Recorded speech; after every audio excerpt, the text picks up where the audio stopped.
Market যখন crash করে তখন ইয়ং ইনভেস্টররা প্যানিক করে, কিন্তু একজন 70 বছরের বৃদ্ধ শান্তিতে খবরের কাগজ পড়ে। কেন জানেন? কারণ তিনি জানেন জীবনে রিটার্ন অন ক্যাপিটালের চেয়ে রিটার্ন অফ ক্যাপিটাল অর্থাৎ আসল টাকা বাঁচিয়ে রাখা অনেক বেশি জরুরি। হ্যালো বন্ধুরা, আমি অভিজিৎ। আপনারা সবাই দেখছেন আপনাদের প্রিয় চ্যানেল দ্য ওয়েলমেন্ট।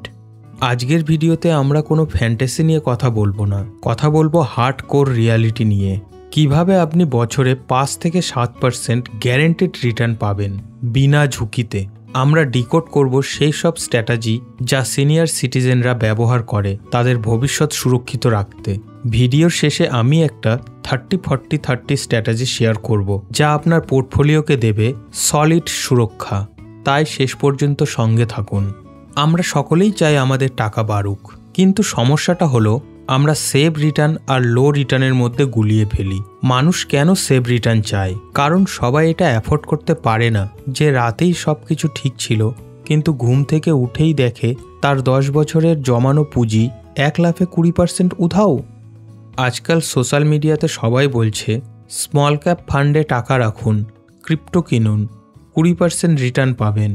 কিন্তু কেউ এটা বলছে না যে ওই 20% রিটার্ন পেতে গেলে আপনার ক্যাপিটাল জিরো হয়ে যাওয়ার ঝুঁকি থাকে। এখন আমাদের শিখতে হবে সিনিয়র সিটিজেনদের থেকে। তাদের ইনভেস্টমেন্ট ফিলোসফি খুব সিম্পল। 1. আমার আসল টাকা 100% সুরক্ষিত থাকতে হবে। 2. রেগুলার ইনকাম যেন বন্ধ না হয়। 3. সরকার যেন সেই টাকার গ্যারেন্টি দেয়। তারা গ্রিড বা লোভে পা দেন না, তারা ফোকাস করেন সার্টিনিটি বা নিশ্চিতের উপর। আজ আমরা ঠিক এই ফিলোসফি ব্যবহার করেই 5টি সেরা অপশান দেখব। আমাদের দেশের সরকার এবং পোস্ট অফিসের এমন কিছু স্কিম আছে যা এফডি অর্থাৎ ফিক্সড ডিপোজিটের চেয়েও বেশি রিটার্ন দিতে পারে। চলুন এক এক করে দেখি। অপশান 1, স্বয়ং রিজার্ভ ব্যাঙ্ক অফ ইন্ডিয়া বা আরবিআইয়ের বন্ড। এর থেকে নিরাপদ আর কিছুই হতে পারে না। এটাকে বলে RBI floating return savings bond, FRSB।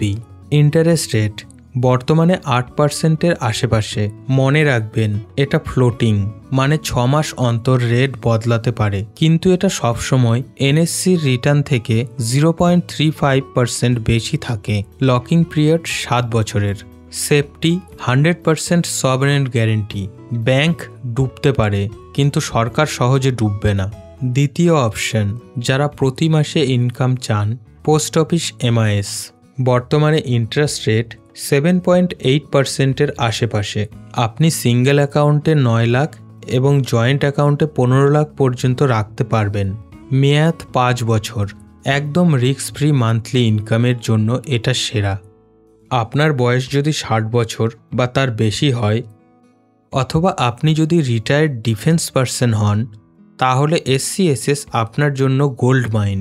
এর বর্তমান সুদের হার প্রায় 8.2%। হ্যাঁ, ঠিক শুনেছেন, ব্যাংক এফডির থেকে অনেক বেশি। এতেও 5 বছরের লক ইন থাকে এবং আপনি সেকশন 80C-তে ট্যাক্স বেনিফিটও পাবেন। আপনার বাবা মার জন্য এটা অবশ্যই কনসিডার করুন। অপশন 4 এবং 5, KVP এবং NSC। যদি আপনি রেগুলার ইনকাম না চান, বরং চান টাকাটা জমুক, তাহলে আছে কিষাণ বিকাশ প্যাট্রা KVP, যেখানে টাকা ডবল হওয়ার গ্যারেন্টি থাকে। বর্তমানে 115 মাসের আশেপাশে। আর আছে ন্যাশনাল সেভিংস সার্টিফিকেট NSC। এটা 5 বছরের স্কিম, প্রায় 7.7% রিটার্ন। এর ইন্টারেস্ট অটোমেটিক রিইনভেস্ট বা কম্পাউন্ড হয়, যা আপনার ওয়েলথ ক্রিয়েশনে সাহায্য করে। এখন একটা খুব কমন প্রশ্ন, অভিজিৎ দা, ব্যাংক এফডি ভালো নাকি ডেড মিউচুয়াল ফান্ড ভালো? অনেকেই ভাবেন ডেড মিউচুয়াল ফান্ড মানেই সেভ, কিন্তু এটা ভুল ধারণা। চলুন পার্থক্যটা বুঝি। 1. সেফটি। এফডিতে 5 লাখ টাকা পর্যন্ত DICGCর ইন্স্যুরেন্স থাকে, অর্থাৎ ব্যাংক ডুবলেও 5 লাখ টাকা আপনি ফেরত পাবেন, কিন্তু ডেট ফান্ডে কোনো গ্যারেন্টি নেই। 2. রিটার্ন। ডেট ফান্ডের রিটার্ন ইন্টারেস্ট রেট সাইকেলের উপরে নির্ভর করে। মার্কেট রেট বাড়লে ডেট ফান্ডের NAV কমে যেতে পারে। এফডিতে রিটার্ন ফিক্সড। 3. ট্যাক্সেশন। আগে ডেট ফান্ডে ইন্ডেক্সেশন বেনিফিট ছিল, কিন্তু এখন নিয়ম বদলেছে। এখন এফডি এবং ডেট ফান্ড দুটোতেই আপনাকে ইনকাম স্ল্যাবস অনুযায়ী ট্যাক্স দিতে হবে। তাই আপনি যদি 100% শান্তি চান, এবং সিনিয়র সিটিজেনদের মতো ভাবতে চান তাহলে এই মুহূর্তে এফডি বা গভর্নমেন্ট স্কিমই সবচেয়ে বেশি নিরাপদ। আমি ভিডিওর টাইটেলে বলেছি গ্যারেন্টেড রিটার্ন, কিন্তু ফাইন্যান্সিয়ালের দুনিয়ায় ঝুঁকি বা রিস্ক শব্দটি তিনভাবে আসে। ইনভেস্টমেন্ট করার আগে এই তিনটি জিনিস ভালোভাবে বুঝুন। 1. ক্রেডিট রিস্ক, মানে যাকে টাকা ধার দিচ্ছেন সে কি টাকা নিয়ে পালাবে? পোস্ট অফিস বা সরকারি বন্ডের রিস্ক 0, কিন্তু কর্পোরেট বন্ডে এই রিস্ক থাকে।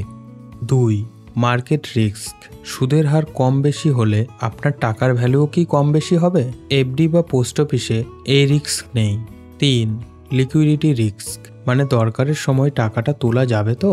যেমন আরবিআই বন্ডে 7 বছর টাকা লক থাকে, চাইলেও হুট করে ভাঙা যায় না। গ্যারেন্টেড 5 to 7% রিটার্ন পেতে হলে আপনাকে লিকুইডিটি বা টাকা তোলার সুবিধাটা একটু স্যাক্রিফাইস করতে হতে পারে। এবার আসি অ্যাকশনে। আপনি আপনার টাকা বা পোর্টফোলিওকে কিভাবে সাজাবেন? একজন স্মার্ট কনজারভেটিভ ইনভেস্টরের জন্য আমি 30-40-30 স্ট্র্যাটেজি রেকমেন্ড করি। ধরুন আপনার কাছে 5 লাখ টাকা আছে, 30% অর্থাৎ 1.5 লাখ টাকা ফিক্সড ডিপোজিট। এটা রাখুন ব্যাংকের এফডিতে, কারণ বিপদে পড়লে এটা আপনি কালই ভাঙাতে পারবেন। রিটার্ন 6 to 6.5% হলেও লিকুইডিটি 100%।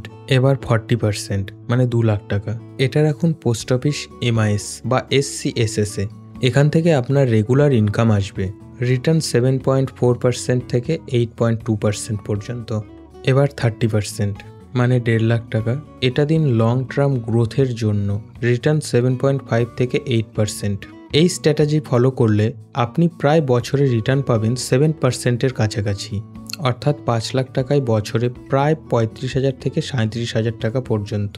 এবং সবচেয়ে বড় কথা, আপনার মূলধন বা ক্যাপিটাল সম্পূর্ণ সুরক্ষিত থাকবে। সবশেষে একটা কথাই বলবো, বিনিয়োগ মানে শুধু টাকা বাড়ানো নয়, বিনিয়োগ মানে রাতে শান্তিতে ঘুমানো। অল্প লাভের আশায় ফাটকা স্কিমে টাকা না লাগিয়ে এই সরকারি স্কিমগুলো ব্যবহার করুন। কম্পাউন্ডিংকে সময় দিন, ম্যাজিক দেখতে পাবেন। এমন আরও সেভ, ইনভেস্টমেন্ট এবং ফাইন্যান্সিয়াল টিপ নিয়ে ভিডিও পেতে দ্য ওয়েলমেন্ট চ্যানেলকে সাবস্ক্রাইব করুন। আর ভিডিওটি ভালো লাগলে লাইক করুন, আপনাদের বন্ধুদের সঙ্গে শেয়ার করুন। এই ভিডিওটি শুধু শিক্ষামূলক উদ্দেশ্যের জন্য। আমি অভিজিৎ, কোনো সেবি রেজিস্টার ফাইন্যান্সিয়াল অ্যাডভাইজার নই। যে কোনো বিনিয়োগের আগে নিজে রিসার্চ করুন এবং নিজে সিদ্ধান্ত নিন। দেখা হবে পরের ভিডিওতে। ভালো থাকবেন।